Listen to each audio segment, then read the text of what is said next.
the Orphan Well Association manages the decommissioning and reclamation of orphan assets in the province of Alberta. I think over the last 5 years, we've had about 6,200 sites, wells, being designated as an orphan. And we've addressed about 90% of those in the same time frame. I think that the increase that we saw over that time period was largely driven by the economic downturn. Obviously, commodity prices have increased since that time. And there's been a lot of regulatory changes in that time as well to address any future issues that may come up from future downturns in commodity prices. Most of the sites that are designated as orphans. We do have sites that have been decommissioned by prior operators, but we're also dealing with sites that are just depleted from a reservoir standpoint. So we have a mixture of all of those type of assets that are left after an insolvency process through the liquidation side. But I wouldn't say that we're having just difficult sites. Our suite of sites that we're dealing with would be comparable to a whole company's assets.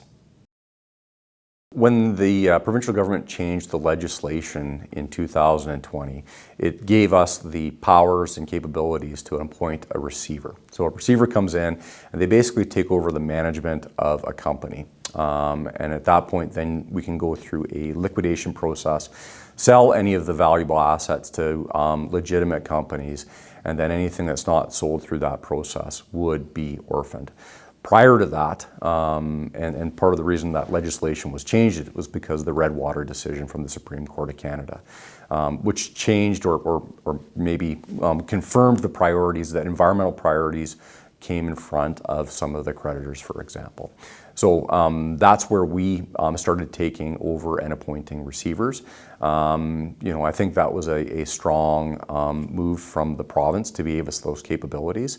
I don't think it's a likely thing to be seeing significant numbers of them in this commodity price, but having those powers definitely are good to be able to protect the public and then also protect the orphan fund and liquidate those assets in a equitable manner. The orphan levy is an annual discussion. In legislation, it is set by the energy regulator, but it's done in conjunction through various discussions with the Orphan Well Association, the Canadian Association of Petroleum Producers, and the Explorers and Producers of Canada. But at the end of the day, the energy regulator is responsible for setting the levy.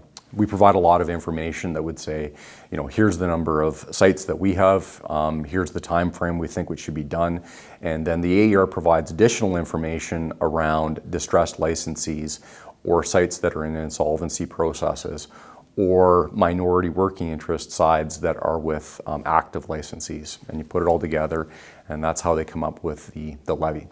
Now, I don't know if what the right time frame is to do it. Right now that we're going to be addressing a significant amount of our liabilities on an annual basis. Most of the sites that we deal with are not what you consider high risk, so you don't need to go and do them all in 1 year, and it makes sense from an efficiency standpoint to stage them out.